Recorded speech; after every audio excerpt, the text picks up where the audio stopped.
हाँ भाई दोस्तों, राधे राधे, सबको प्रणाम, सबको नमस्कार। और एक बार आपका फिर से जो है इस ऑनलाइन डिजिटल प्लेटफॉर्म पर हार्दिक स्वागत और अभिनंदन है।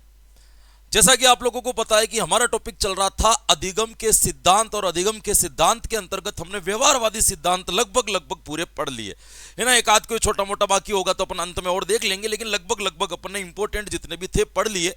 पावलोव को पढ़ लिया, स्किनर को पढ़ लिया, थॉर्नडाइक को पढ़ लिया, सीएल हल को पढ़ लिया, एडविन गुथरी को पढ़ लिया है ना। लगभग जितने थे अच्छे अच्छे उन सबको अपन ने क्या कर लिया, कंप्लीट कर लिया। पहले हम यही प्रयास कर रहे हैं कि सबसे पहले अपन क्या करेंगे, इंपॉर्टेंट सिद्धांत को पढ़ लेते हैं, उसके बाद में जो छोटे छोटे सिद्धांत बचेंगे उनको भी अपन क्या कर लेंगे, कंप्लीट कर लेंगे। पहला मूल काम जो है कि अपन मेन सिद्धांत जो है वो क्या कर लेते हैं, कंप्लीट कर लेते हैं। तो आज जो है अपन प्रारंभ करने जा रहे हैं दोस्तों संज्ञानात्मक सिद्धांत में। आज जो सिद्धांत अपन पढ़ने जा रहे हैं वो कौन से पढ़ रहे हैं दोस्तों, संज्ञानवाद के सिद्धांत या गेस्टाल्टवाद के सिद्धांत। व्यवहारवाद लगभग लगभग अपन ने पढ़ लिया है। आज जो अपन प्रारंभ करने जा रहे हैं वो क्या प्रारंभ करने जा रहे हैं दोस्तों, संज्ञानवाद के सिद्धांत। ध्यान रखना, संज्ञानवाद के सिद्धांत। अब अपन संज्ञानवाद को क्या करेंगे, लगभग कंप्लीट करेंगे। इसके अंदर भी 3-4 सिद्धांत ऐसे इंपॉर्टेंट है जिनको पढ़ना बहुत ज्यादा जरूरी है या उनको पढ़ना बहुत अधिक महत्वपूर्ण है। तो पहले हम उनके ऊपर ध्यान देने का क्या करेंगे, प्रयास करेंगे। चलिएगा, समय बहुत इंपॉर्टेंट है, महत्वपूर्ण है, और हम संज्ञानवाद का सबसे पहला सिद्धांत उठाते हैं जो आज अपन पढ़ने वाले हैं। वो पढ़ते हैं अपन अंतःदृष्टि का सिद्धांत। अंतःदृष्टि का सिद्धांत, या इसको एक और नाम से भी जाना जाता है सूझ का सिद्धांत। सूझ का सिद्धांत, कभी कभी ये दोनों नाम एक साथ भी आ जाते हैं, अंतःदृष्टि व सूझ का सिद्धांत, तो एक ही बात होती है। लेकिन आपको ध्यान रखना है कि यहां पे दो नाम है इसके, एक नाम है अंतःदृष्टि का सिद्धांत और दूसरा नाम कौन सा हो जाएगा, आपके सूझ का सिद्धांत आपका नाम हो जाएगा। और ये ध्यान रखिएगा, ये किसने दिया था, तो ये दिया था दोस्तों कोहलर ने। किसने दिया था दोस्तों, कोहलर ने। हमने जब संप्रदाय पढ़े थे तो आपको याद होगा कि मैंने जब संज्ञानवाद संप्रदाय पढ़ाया था तो आपको ये बात बताई थी कि संज्ञानवाद संप्रदाय के अंतर्गत मेन रूप से 4 लोगों के नाम लिए थे। एक तो मैक्स वर्दहैमर जो स्वयं संज्ञानवाद के जनक था, उसके बाद में कुर्ट कोपका, कुर्ट लेविन और कोहलर, इनके नाम अपन ने इंपॉर्टेंट रूप से लिए थे। तो आपको ये ध्यान रखना है कि संज्ञानवाद के सिद्धांत का जो निर्माण किया है, संज्ञानवाद का जनक नहीं है, संज्ञानवाद का जो सिद्धांत दिया है अंतर्दृष्टि का सिद्धांत, वो किसके द्वारा दिया गया मेरे दोस्तों, तो ध्यान रखना वो दिया गया था आपके कोहलर के द्वारा। जो है इस सिद्धांत का क्या किया मेरे दोस्तों, निरूपण किया गया। आपको ध्यान रखना है। इसकी किताब का नाम क्या है दोस्तों, तो मेंटेलिटी ऑफ एप्स। बुक का नाम पूछ ले आपको तो क्या याद रखोगे, मेंटेलिटी ऑफ एप्स, ये इसकी किताब का नाम है। ध्यान रखना, कोहलर की किताब का नाम क्या है, मेंटेलिटी ऑफ एप्स। ध्यान रखिएगा, कोहलर ने अपना ये सिद्धांत किस तरीके से निर्माण किया था, तो इसके अंदर कुछ चीजें आपको ध्यान रखनी है, उसके बाद अपन पढ़ेंगे। पहले तो ध्यान रखना है कि इन्होंने ये जो प्रयोग किया था वो प्रयोग कैनरी द्वीप के ऊपर किया था। प्रयोग जो किया था उस जगह का नाम क्या था दोस्तों, कैनरी द्वीप, उसके ऊपर किया था। दूसरा आपको ध्यान रखना है दोस्तों, इन्होंने किसके ऊपर प्रयोग किया था, तो एक जानवर के ऊपर प्रयोग किया था जिसका नाम है आपके चिंपैंजी। भाई क्या नाम है, जिसको चिंपांजी भी कहते हैं, चिंपैंजी भी कहते हैं। और इस चिंपैंजी का नाम रखा इन्होंने सुल्तान। क्या नाम रखा दोस्तों, चिंपैंजी का नाम रखा इन्होंने सुल्तान। और सुल्तान का मतलब क्या होता है ये भी हमें पता होना चाहिए। सुल्तान का मतलब होता है जो शारीरिक और मानसिक रूप से स्वस्थ हो, है ना, जो शरीर से भी स्वस्थ हो और जो क्या हो आपके मस्तिष्क से भी स्वस्थ हो, ऐसे को अपन क्या कहते हैं दोस्तों, ऐसे को अपन कहते हैं सुल्तान। तो यहां तक आपको एक बार क्लियर समझ में आ गया होगा कि क्या क्या चीज हमें पढ़नी है। तो आपको ध्यान रखना है कि इनसाइड लर्निंग थ्योरी कोहलर के द्वारा दी गई थी। इसका अंग्रेजी का नाम भी मैं लिख देता हूं, आपको थोड़ा सा समझने में क्या रहेगा, आसान रहेगा। इसका एक नाम याद रख लेना आप, inside learning theory. Inside learning theory, learning theory, ये आप इसका नाम क्या रख सकते हो दोस्तों, याद रख सकते हो। थोड़ी सी आपको क्या रहेगी, आसानी रहेगी। क्लियर, तो यहां तक आप समझ लीजिएगा। और प्रयोग कहां पे किया था, कैनरी द्वीप पर किया था, और किसके ऊपर किया था, चिंपैंजी के ऊपर किया था, सुल्तान के ऊपर किया था। पहले जब भी संज्ञानवाद को पढ़ेंगे तो आपको 3-4 चीजों के कंसेप्ट क्लियर होने चाहिए। एक तो आपको ध्यान रखना है कि संज्ञानवाद रटने के ऊपर जोर नहीं देता है। संज्ञानवाद कभी भी यह भी नहीं मानता है कि जानवरों को भी अधिगम कराया जा सकता है। संज्ञानवाद एक ऐसा संप्रदाय है, एक ऐसा स्कूल है जिसके अंतर्गत केवल और केवल मानवों का अध्ययन किया जाता है, क्योंकि वो लोग ये समझते हैं कि यहाँ पे सीखने का जो काम है केवल मानव कर सकता है, व्यवहार में परिवर्तन केवल मानव कर सकता है, मानव के अलावा कोई भी व्यक्ति अपने व्यवहार के अंतर्गत एक स्पष्ट परिवर्तन कभी भी नहीं ला सकता, ये ध्यान रखना। अब कुछ लोग ये कहते हैं कि सर यदि ये जानवरों के ऊपर प्रयोग नहीं करते, भाई कभी भी जानवरों को ये महत्वपूर्ण नहीं मानते या फिर इसके ऊपर नहीं मानते, तो फिर इन्होंने चिंपैंजी के ऊपर प्रयोग क्यों किया? भाई ये जानवरों को नहीं मानते, अधिगम नहीं करते, चिंपैंजी के ऊपर प्रयोग क्यों किया? तो ध्यान रखिएगा, चिंपैंजी जो ऊपर प्रयोग किया था ना, उसका नाम क्या था? इन चिंपैंजी को जानवर नहीं कहा जाता, इसको कहा गया वन मानुष। क्या कहा गया दोस्तों? वन मानुष। वन मानुष मतलब एक ऐसा मनुष्य जो जंगल में रहता है, जो मनुष्य की भांति ही है लेकिन जंगली है, तो इसीलिए इसके ऊपर प्रयोग किया गया, तो इसको मानव माना गया, न कि इसको क्या माना गया? जानवर माना गया। तो ध्यान रखना, चिंपैंजी यहाँ पे जानवर की भूमिका नहीं निभा रहा है, बल्कि चिंपैंजी जो यहाँ पे भूमिका निभा रहा है वो किसकी निभा रहा है? वन मानुष की भूमिका यहाँ पर निभा रहा है। यहां तक आपका कंसेप्ट एक बार क्लियर हुआ, तो अपन थोड़ा सा आगे बढ़ते हैं, और आगे बढ़ के अपन क्या करते हैं दोस्तों? प्रयोग को पढ़ते हैं, प्रयोग पे जाते हैं। कई प्रयोग किए थे, आपको ये ध्यान रखना है कि इन्होंने सैकड़ों प्रयोग किए थे, अलग अलग, किसी चिंपैंजी के ऊपर भी किए थे, अन्य बहुत सारे मनुष्य के ऊपर भी किए थे, बच्चों के ऊपर भी किए थे, लेकिन ये चिंपैंजी वाला प्रयोग इनका बड़ा प्रसिद्ध है। अब देखिएगा, पहले प्रयोग को पढ़ते हैं। ये एक प्रकार का ग्राउंड है, एक जेल जो होती ना, जेल, वैसी एक जेल बना रखी है इन्होंने। अब देखिएगा, जेल के यहां पे क्या लगी हुई है? एक तरीके की एक फाटक लगी हुई है, एक गेट लगा हुआ है, एक जालियां लगी हुई है यहां पे। तीनों के अंदर आपको सेम कंडीशन याद रखनी है कि यहां पे क्या लगा रखा है? इन्होंने जालियां लगा रखी है। जालियों का मतलब क्या हुआ कि इसमें से बाहर आप देख सकते हो, बाहर आप हाथ तक भी निकाल सकते हो, इतनी लंबी यहां पे जालियां हैं। अब इसके अंदर क्या कर दिया दोस्तों? इन्होंने उस वन मानुष को क्या कर दिया? बंद कर दिया। और वन मानुष कौन था? अपना वन मानुष था चिंपैंजी। तो चिंपैंजी को यहां पे क्या कर दिया मेरे दोस्तों? बंद कर दिया। चिंपैंजी भी वही है ना, दोनों के अंदर, तीनों के अंदर किसको बंद कर दिया? आपके चिंपैंजी को बंद कर दिया।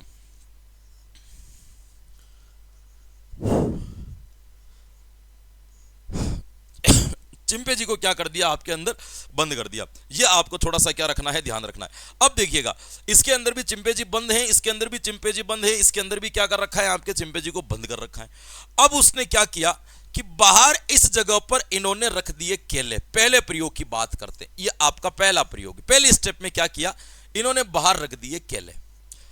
अब देखिएगा, कुछ समय बाद में इस वन मानुष को क्या लगती है? भूख लगती है।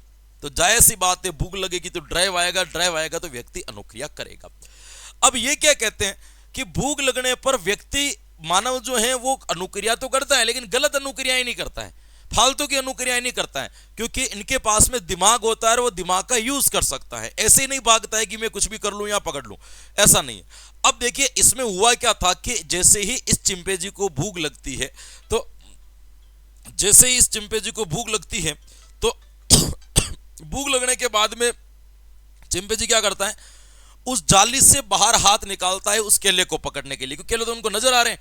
तो वो क्या करता है? इस जाली से बाहर हाथ निकालता है केले को पकड़ने के लिए, लेकिन क्या होता है कि उसका हाथ उस केले तक नहीं पहुंच पाता है ना। तो नहीं पहुंच पाता है तो वो फालतू की झंझट नहीं करता है कि जालियों को पकड़ के ऐसे हिला रहा है या जबरदस्ती हाथ को लंबा किया जा रहा है। नहीं जा रहा है तो नहीं जा रहा है, आकर के चुपचाप क्या कर लेता है? वहां पे अपनी जगह पे आकर के बैठ जाता है, और बैठने के बाद उसके दिमाग में चिंतन चलता रहता है कि कैसे इस केले को प्राप्त किया जाए। तभी यहां पे मान लीजिए कि इसने क्या कर रखा है? आपके कोहलर ने यहां पे रख रखी है एक छड़ी। क्या रख रखी है दोस्तों? एक छड़ी, एक लकड़ी रख रखी है, छड़ी। अब इस चिंपैंजी की नजर पड़ती है इस छड़ी के ऊपर, और जैसे ही छड़ी को देखता है उसके दिमाग में आता है कि इस छड़ी को पकड़ के यदि मैं केले तक पहुंचाऊंगा तो मेरा हाथ जो है आराम से उस केले तक पहुंच जाएगा। तो ये क्या करता है कि उसका छड़ी को हाथ लगाता है और छड़ी को पकड़ के हाथ बाहर निकालता है और आराम से उस केले तक टच करता है, केले को अपने पास खिसकाता है और केले को क्या कर लेता है? भोजन कर लेता है। पहले प्रयोग के अंतर्गत ये हुआ था।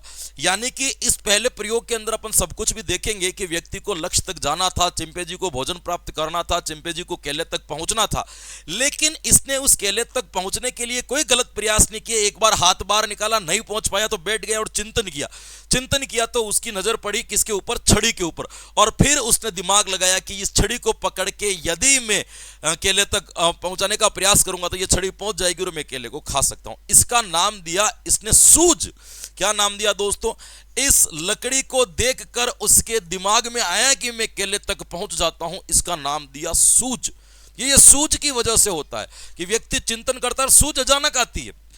सूझ जो आती है वो अचानक आती है। जब आपको कोई समस्या आ जाती है और समस्या को और बैठ करके विचार करते हो, समस्या का समाधान करने के ऊपर चिंतन करते हो, तो अचानक से कोई न कोई आपके दिमाग में उपाय निकल करके आ जाता है, उसको अपन कहते हैं सूझ। जिसके माध्यम से समस्या का समाधान हो जाए उसको अपन क्या कहते हैं, सूझ कहते हैं। एक आपको ये ध्यान रखना, इसको क्या नाम दिया इसने, सूझ। और केले को प्राप्त कर लिया और प्राप्त करके जब खा रहा है तो इससे जो इसको अनुभव प्राप्त हुआ इसका नाम दिया इसने आहा अनुभव। क्या नाम दिया?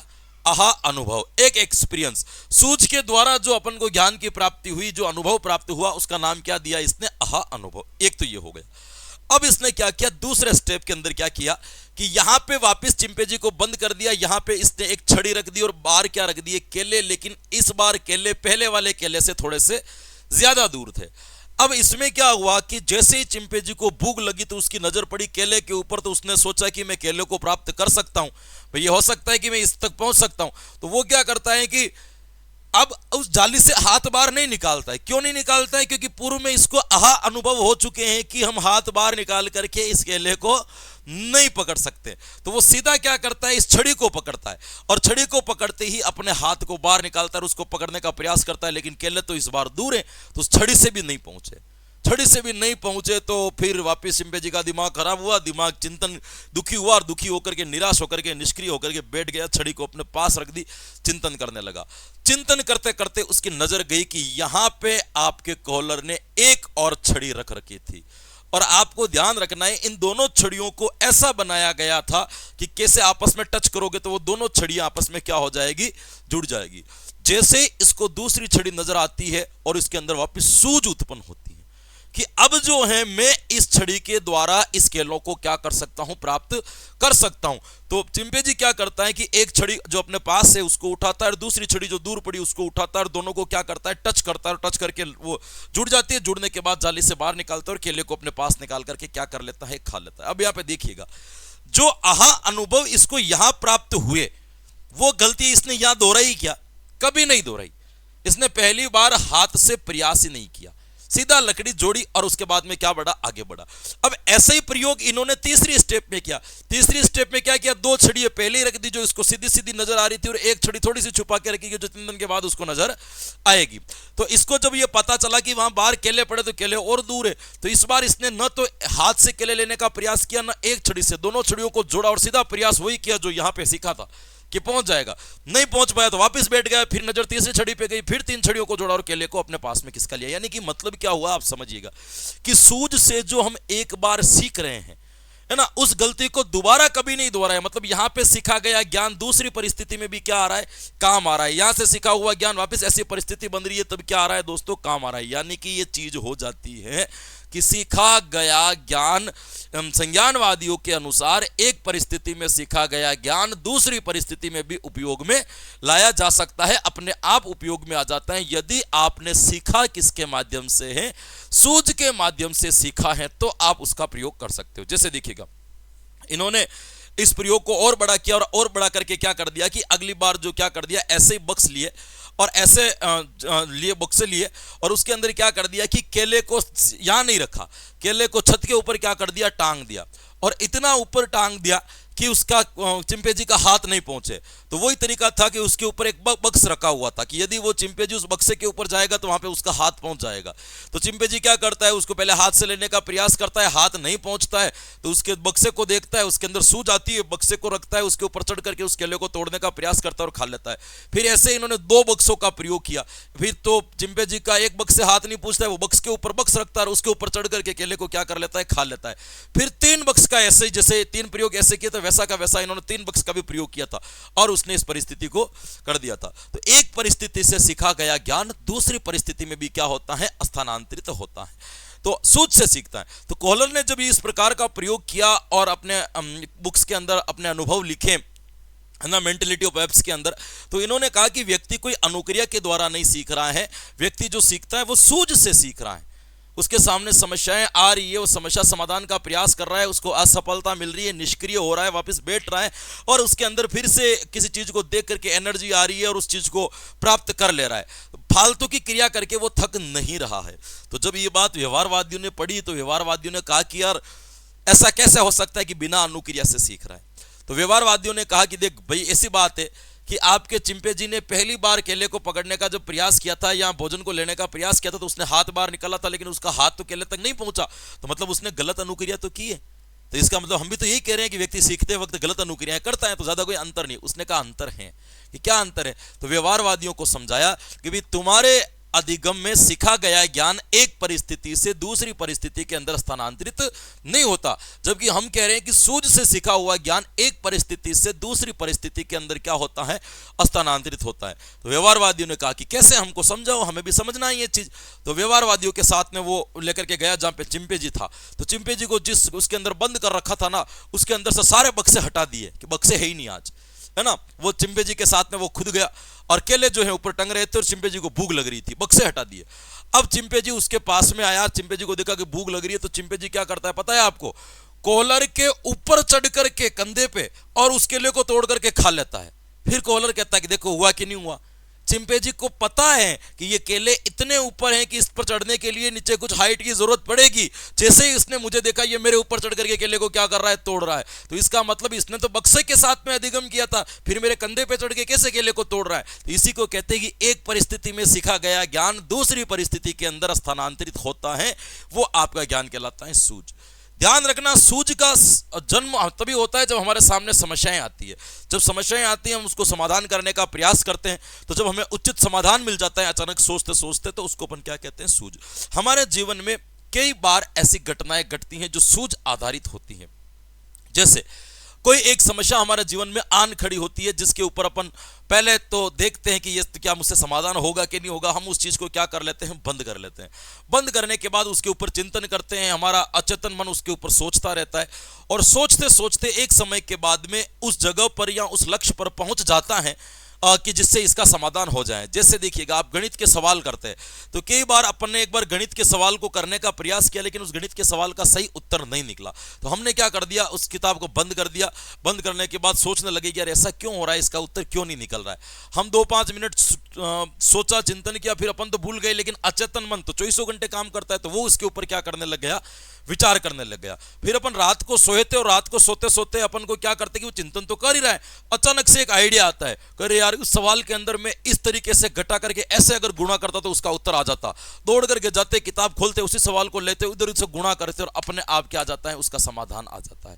तो कई बार ऐसी घटनाएं घटती है, कई बार ऐसी घटनाएं हमारे सामने घटती है, किसी चीज को देख करके समस्या का क्या आता है, समाधान हमारे सामने आता है। जैसे देखिएगा, कोई समस्या हमारे जीवन में आ गई जिसका समाधान हमें नहीं मिल रहा है, तो हम उसी परिस्थिति को देखते हैं तो हमें हमारी समस्या का क्या मिल जाता है, समाधान मिल जाता है। जैसे देखिएगा, आपका जीवन किसी समस्या से गुजर रहा है ना, जिसका समाधान आपके पास में नहीं है, तो आप क्या करते हो कि कई बार गए, किसी स्पीकर को सुनने के लिए गए हैं, ऐसे घूमने के लिए गए, दो दोस्त बात कर रहे हैं या कोई वक्ता है जो अपनी बात कर रहा है, उसने एक समस्या का समाधान बताया कि मेरे जीवन में ये समस्या चल रही थी, मैंने ऐसे किया और समाधान हो गया।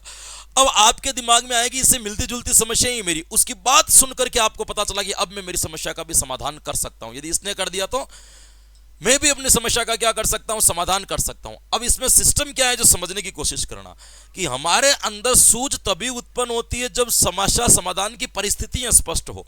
यदि समस्या समाधान की परिस्थितियां स्पष्ट नहीं है तो हमारे अंदर सूझ उत्पन्न नहीं हो सकती। जैसे देखिएगा, आप किसी बच्चे को यह कहिएगा कि विवेकानंद के बारे में एक लेख लिख कर करके लेके आओ, बच्चे को विवेकानंद के बारे में नहीं पता, लेकिन आपके विद्यालय के अंदर, लाइब्रेरी के अंदर यदि विवेकानंद की किताब पढ़ी होगी ना, तब बच्चों के अंदर सूझ उत्पन्न होगी, और वहां पे विवेकानंद की किताब पढ़ी, वहां से उठाएंगे, उसमें से देख करके निबंध लिख लेंगे। लेकिन लाइब्रेरी में विवेकानंद की किताब ही नहीं है तो बालकों के अंदर सूझ उत्पन्न होगी नहीं, यानी कि समस्या से जुड़ी। अब यहां पे देखिएगा, चिंपैंजी को इसके अंदर बंद कर दिया। अब मान लो कि यहां पे अगर चिंपैंजी को छड़ी नहीं दिखती तो क्या उसको सूझ उत्पन्न होती? नहीं होती। यानी कि सूझ का जन्म तभी हो सकता है जब समस्या समाधान की समस्त परिस्थितियों को स्पष्ट किया जाए। इसीलिए यह सिद्धांत कहता है कि बालकों को जब आप पढ़ाते हो, बालकों को जब आप अधिगम करवाते हो, बालकों को आप जब लर्निंग करवाते हो, तब आपको यह ध्यान रखना चाहिए कि बालकों के सामने कौन कौन सी समस्या आ सकती है। उस टॉपिक को पढ़ने के बाद उनकी समस्त परिस्थितियां पहले ही बालकों के सामने स्पष्ट रूप से रख दो, ताकि बालक के अंदर सूझ उत्पन्न और वो स्वयं सीख जाए, है ना। परिस्थितियों को स्पष्ट करना बहुत जरूरी है। इसीलिए मैं कभी भी आपको पढ़ाता हूं तो मैं इतने डाटा वगैरह नहीं लिखवाता हूं। आपने कई बार नोट किया होता कि बहुत बार जैसे मैं सिद्धांत पढ़ा रहा हूं तो ये लिख दिया और इसी को मैं एक्सप्लेन करने का प्रयास करता हूं। रीजंस क्या है कि ये सारे समस्या समाधान की परिस्थिति हैं जो प्रश्न के वक्त आपके सामने बनेगी। यदि आपके सामने, जब आपके सामने यहाँ प्रयोग आपको पूरा का पूरा समझ में आ रहा है, जब कोई प्रश्न आ गया तब आपको सूझ की जरूरत होगी, तो सूझ के वक्त आप क्या करोगे? समस्या समाधान की परिस्थितियों को ढूंढोगे। तो उस वक्त ये प्रयोग आपके दिमाग में चल रहा होगा, तो इस प्रयोग को देख करके अपने आप आपके अंदर एक सूझ उत्पन्न होगी और आप उस समस्या का समाधान बड़ी आसान तरीके से कर सकते हो। क्लियर? यहां तक समझ में आ गया? अब आगे चलते हैं। अब कुछ चीजें आपको याद रखनी है इस सिद्धांत के बारे में। सिद्धांत क्या कहता है दोस्तों? निष्कर्ष। ये सिद्धांत के क्या निष्कर्ष निकले हैं या इस सिद्धांत के ऊपर क्या ध्यान देना है, जो आपको ध्यान रखना है। पहला निष्कर्ष ये ध्यान रखना है कि यहां पे अधिगम सूझ के आधार पर होता है। अधिगम सूझ के आधार पर होता है, आधार पर होता है। अधिगम जो होता है वो किसके आधार पर होता है मेरे दोस्तों? सूझ पर आधार होता है। सूझ क्या है दोस्तों? सूझ क्या है? समस्या समाधान का स्पष्ट विचार, समस्या समाधान का स्पष्ट विचार। अर्थात सूझ का मतलब क्या हो गया? एक ऐसा विचार जिसके द्वारा समस्या का समाधान हो सकता है या जिसके द्वारा समस्या का समाधान हो जाएगा, उसको हम क्या कहते हैं? सूझ कहते हैं। तो ये आपको ध्यान रखना है। दूसरा आपको यहां पे क्या ध्यान रखना है? दूसरा आपको ये ध्यान रखना है, सूझ तभी उत्पन्न हो सकती है, तभी उत्पन्न हो सकती है जब समस्या समाधान की, समस्या समाधान की सभी परिस्थितियां स्पष्ट हो, सभी परिस्थितियां स्पष्ट हो। यदि परिस्थितियां स्पष्ट नहीं है तो कभी भी बालक के अंदर क्या उत्पन्न नहीं हो सकती है मेरे दोस्तों? सूझ उत्पन्न नहीं हो सकती। यह भी आपको क्या करना है, इसके बारे में ध्यान रखना है दोस्तों, है ना। यह आपको इसके पता होना चाहिए दोस्तों। यहां पर आपको ध्यान रखना है। फिर आपको ध्यान रखना है इस अधिगम में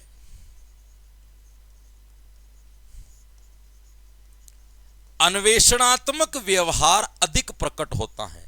अन्वेषणात्मक व्यवहार अधिक प्रकट होता है, अधिक प्रकट होता है। अब आप कहोगे कि सर ये अन्वेषणात्मक व्यवहार क्या होता है? खोज का व्यवहार, कि यहां पे व्यक्ति स्वयं खोज करता है।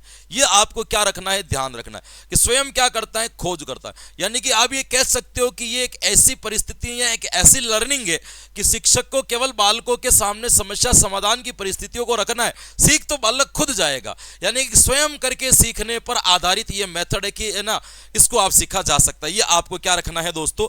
ध्यान रखना है। तो एक चीज आपको ये भी क्या होनी चाहिए दोस्तों, इसके अंदर पता होना चाहिए। देखिएगा, दूसरा, सूझ के पहले की स्थिति निष्क्रिय होती है, निष्क्रिय होती है। यानी कि देखो, एक बार चिंपैंजी ने केले तक पहुंचने का प्रयास किया था और वो केले तक नहीं पहुंच पाया, तब उसको जब तक सूझ नहीं उत्पन्न हुई कि इस डंडी के माध्यम से या इस छड़ी के माध्यम से जो है हम इस केले को प्राप्त कर सकते हैं, तो जब तक उसके अंदर ये चीज नहीं आई तब तक वो कौन सी परिस्थिति से गुजर रहा था? तब तक वो निष्क्रियता से गुजर रहा था। तो ये आपको ध्यान रखना है कि इसके अंदर की जब तक उसके अंदर सूझ उत्पन्न नहीं होगी तब तक व्यक्ति क्या रहेगा दोस्तों? निष्क्रिय बना हुआ रहेगा। इतना चिंतन करेगा लेकिन निष्क्रिय बना हुआ रहेगा दोस्तों, आपको ध्यान रखना है।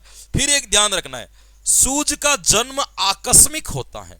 सूझ का जन्म आकस्मिक होता है, अचानक होता है, आकस्मिक होता है।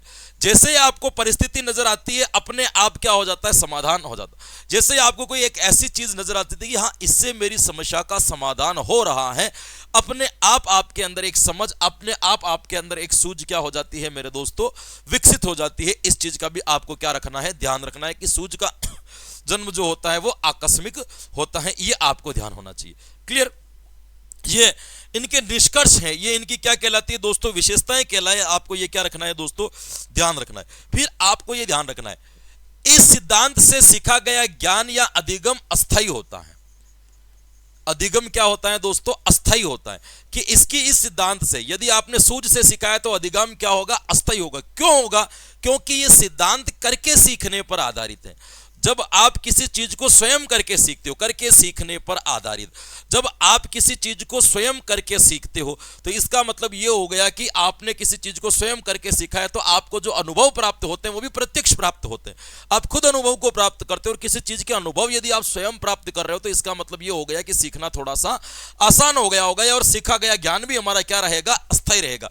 इसीलिए यह कहा जाता है कि इसके द्वारा सीखा गया अधिगम क्या होता है दोस्तों, ये ध्यान रखना है ना। फिर आपको ध्यान रखना है दोस्तों, नेक्स्ट ध्यान रखना है इसके अंदर, सीखा गया ज्ञान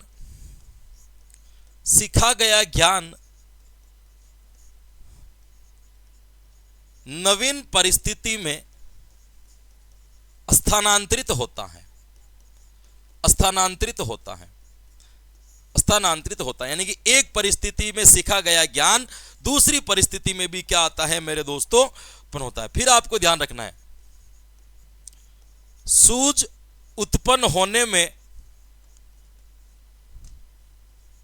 पूर्व अनुभव सहायक होते हैं, पूर्व अनुभव सहायक होते हैं, सहायक होते हैं। जैसे देखिएगा, चिंपैंजी ने अपने एक हाथ में एक छड़ी को पकड़ के केले को अपनी तरफ खिसकाया था, और दूसरा प्रयोग जब किया था तब उसने कभी भी आपके सीधा मतलब केवल हाथ से केले को पकड़ने का प्रयास नहीं किया, बल्कि एक छड़ी को पकड़ के ही पहला प्रयास किया था। इसका मतलब पहली परिस्थिति में जो सीखा, दूसरी बार में उसका सीधा सीधा उसने क्या कर लिया, यूज कर लिया। तो इसका मतलब है कि आपके अंदर जो सूझ उत्पन्न होगी, आपके अंदर जो समझ उत्पन्न होगी, वो उत्पन्न होने के लिए आपके जो प्रीवियस एक्सपीरियंस है वो भी इसके अंदर क्या होते हैं मेरे दोस्तों, इंपॉर्टेंट होते हैं। ये आपको क्या रखना है दोस्तों, ध्यान रखना है। फिर इसके बाद में अपन यहां पे बात करते हैं दोस्तों, एक चीज आपको और ध्यान रखनी है, वो क्या ध्यान रखनी है, इस अधिगम में कल्पना निहित होती है। इस अधिगम में कल्पना निहित होती है। कल्पना का मतलब क्या होता है कि आपको बैठे बैठे क्या करना पड़ेगा, सोचना पड़ेगा, बैठे बैठे आपको चिंतन करना पड़ेगा कि कैसे मैं इस चीज तक पहुंच जाऊं। तो इसीलिए यह कहा जाता है कि इस सिद्धांत के अंतर्गत यह चीज भी होती है। यह आपको क्या रखना है, इसके बारे में ध्यान रखना है। अब आपको यह पता है कि यह पूरा का पूरा सिद्धांत जो है वो किसके ऊपर टिका हुआ है, यह पूरा का पूरा सिद्धांत आपके टिका हुआ है सूझ के ऊपर। भाई किसके ऊपर टिका हुआ है, सूझ के ऊपर। तो हमें यह भी पता होना चाहिए कि ऐसी कौन कौन सी चीजें हैं जिसकी वजह से सूझ उत्पन्न होती है, या ऐसे कौन कौन से कारक हैं जिसकी वजह से सूझ प्रभावित हो सकती है। जैसे मैं पहले लिखूं बुद्धि, आपके अंदर सूझ उत्पन्न होगी कि नहीं होगी वो किसके ऊपर निर्भर करता है, बुद्धि के ऊपर निर्भर करता है। यदि हमारी इंटेलिजेंसी लेवल डाउन है तो हमारे अंदर सूझ उत्पन्न होने में भी समय लगेगा। जैसे कुछ लोगों का आईक्यू बहुत कमजोर होता है, तो उसके सामने आप समस्या समाधान की सारी परिस्थितियों को रख देते हो, उसके बावजूद भी वो समस्या का समाधान नहीं कर पाता है। जैसे देखिएगा, गणित का एक पूरा का पूरा सवाल आपने बता दिया, फिर वैसा का वैसा सवाल आपने दे दिया जिसके अंदर कोई खास चेंज नहीं है संख्याओं के अलावा। फिर भी कुछ बच्चे ऐसे होते हैं जो उन सवालों को सॉल्व नहीं कर सकते, कि समस्त परिस्थितियां स्पष्ट होने के बावजूद भी वो उस सवाल को हल नहीं कर पा रहा है। तो इसका मतलब क्या है, उसके अंदर बुद्धि जो है वो कम है, इंटेलिजेंसी लेवल डाउन है। इसकी वजह से उसके अंदर क्या उत्पन्न नहीं हो रही मेरे दोस्तों, सूझ उत्पन्न नहीं हो रही। ये भी आपको क्या रखना है दोस्तों, ध्यान रखना है। दूसरा आपको ध्यान रखना है, आयु या उम्र भी आपके सूझ को क्या करती है, प्रभावित करती है।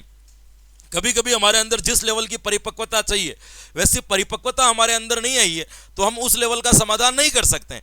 जैसे आप मान लीजिए कि 3 साल या 4 साल के बच्चे के सामने कोई सोशल प्रॉब्लम्स आ गई तो 4 साल का बच्चा सोशल प्रॉब्लम का सॉल्यूशन नहीं कर सकता है, भले सारी परिस्थितियां उसके सामने रख दो, क्योंकि उसके अंदर सोशल प्रॉब्लम सॉल्यूशन की जो परिपक्वता चाहिए होती है, मैच्योरिटी जो चाहिए होती है, वो उसके अंदर जो है नहीं आ पाती है। तो ये आपको ध्यान रखना है कि ये भी इस चीज को क्या करता है, प्रभावित करता है। आपकी कल्पना या इसको कह सकते हो आप एक प्रकार का चिंतन लेवल कितना है, ये भी आपके सूझ को प्रभावित करेगा कि आप कितना सोच पा रहे हो। जितना सोच पा रहे हो उतना ही आप सूझ तक पहुंच सकते हो। एक आपके आहा अनुभव, मैंने अभी आपको समझाया था आहा अनुभव क्या होते हैं, पूर्व के आपके आहा अनुभव कैसे हैं, ये भी आपके सूझ को क्या करेगा, प्रभावित करेगा। आपका पूर्व ज्ञान जो एक प्रकार का आहा अनुभव ही कहलाएगा, पूर्व नॉलेज, जो आपका पूर्व नॉलेज है वो भी आपके सूझ को क्या करेगा मेरे दोस्तों, प्रभावित करेगा। एक होता है प्रत्यक्षीकरण, कि आप प्रत्यक्ष रूप से किस चीज को देख पा रहे हो, जो चीजें आपकी आंखों के सामने हैं उनको समझ पा रहे हो कि नहीं समझ पा रहे हो। चिंपैंजी छड़ी तो देख रहा है, लेकिन छड़ी को देख करके उसके दिमाग में ये भी चीज तो आनी चाहिए कि छड़ी से केले तक पहुंचा जा सकता है। तो प्रत्यक्षीकरण की क्षमता भी हमारे अंदर होनी चाहिए। ये सारे क्या कहलाते हैं मेरे दोस्तों, सूझ को प्रभावित करने वाले कारक कहलाते हैं। क्या कहलाते हैं मेरे दोस्तों, सूझ को प्रभावित करने वाले कारक कहलाते हैं। ये आपका हो जाता है सूझ या अंतर्दृष्टि का सिद्धांत। अब देखिएगा इनके अंदर भी बहुत सारे नियम दिए होते, समागमता का नियम, संबंधता का नियम, निरंतरता का नियम, लेकिन वो हमें नहीं पढ़ना है ना। क्यों नहीं पढ़ना है कि वो हमारे शैक्षिक मनोविज्ञान से संबंधित जुड़ा हुआ नहीं है, अन्य मनोविज्ञान का भाग है। तो जबरदस्ती इस चैप्टर को लंबा नहीं करना है। सूझ के सिद्धांत के बारे में हमें बस इतनी सी जानकारी हमारे पास में होनी चाहिए कि सूझ का सिद्धांत क्या है और क्या नहीं है। तो मैंने आपको बता दिया कि कोहलर ने इस सिद्धांत को जन्म दिया था। यह सूझ के आधार पर सीखा जाता है। सूझ कैसे जन्म होती है वो भी मैंने आपको बता दी कि व्यक्ति के सामने पहले समस्याएं आती है, वो समस्या समाधान का प्रयास करता है, उसको असफलताएं मिलती है, फिर वो निष्क्रिय होकर के बैठ जाता है, चिंतन करता है, चिंतन से उसके दिमाग में अचानक से एक सूझ उत्पन्न होती है और सूझ से उस समाधान को कर लेता है और वो अधिगम कर लेता है या उस चीज को वो सीख लेता है, जिसको अपन आहा अनुभव भी कहते हैं। इस तरीके से उसने चिंपैंजी के ऊपर प्रयोग किया था, जिसका नाम सुल्तान रखा था। केंद्रीय द्वीप पर यह प्रयोग किया गया था और प्रयोग के आधार पर यह सीख किया गया था कि इस सिद्धांत के आधार पर जो है सूझ के द्वारा सीखा जा सकता है। कुछ निष्कर्ष मैंने आपके सामने लिखे हैं जो आपको ध्यान होना चाहिए दोस्तों। ये सारी चीजें मैंने आपको बता दी कि अधिगम सूझ के आधार पर होता है। सूझ तभी उत्पन्न हो सकती है जब समस्या समाधान की सभी परिस्थितियां स्पष्ट हो। इस अधिगम में अन्वेषणात्मक व्यवहार जो है प्रकट होता है। सूझ के पहले की स्थिति जो होती है निष्क्रिय होती है। सूझ का जन्म आकस्मिक होता है। अधिगम अस्थायी होता है। अधिगम करके सीखने पर आधारित होता है। सीखा गया ज्ञान नवीन परिस्थितियों में स्थानांतरित होता है। सूझ उत्पन्न होने से पूर्व अनुभव सहायक होते हैं। इस अधिगम के अंदर कल्पना या चिंतन का भाव निहित होता है। फिर मैंने आपको यह भी बता दिया था कि सूझ के कौन कौन से कारक है जो प्रभावित करते हैं। तो पूर्व ज्ञान, आहा अनुभव, बुद्धि, आयु, कल्पना वगैरह ये इसको क्या करते हैं, प्रभावित करते हैं। बड़ा छोटा सा सिद्धांत था और बड़े छोटे तरीके से इसको प्रयास करने का इसको किया था। यह आपकी छोटी सी जो है क्लास के अंदर अपन ने इसको सीखा। देखो आज क्लास लेने की जरा सी मेरी इच्छा नहीं थी। आज क्लास आपकी आ ही नहीं सकती थी। कैसी कंडीशन, मैंने ऑफलाइन भी नहीं लिया। आज ऑफलाइन क्लास के अंदर भी पता नहीं मौसम से हो रहा है या हो रहा है कि सांस फूलने लग जा रही है ना, जैसे बुजुर्गों की कैसे फूलती है हल्की फुल्की बढ़ाने के बाद में भी। तो मेरे यही हो रहा है कि 5-10 मिनट कुछ बोल रहा हूँ और सांस फूलने लग जा रही है ना। तो वीकनेस भी है हल्का सा, पता नहीं ये लंबे टाइम से चली आ रही है।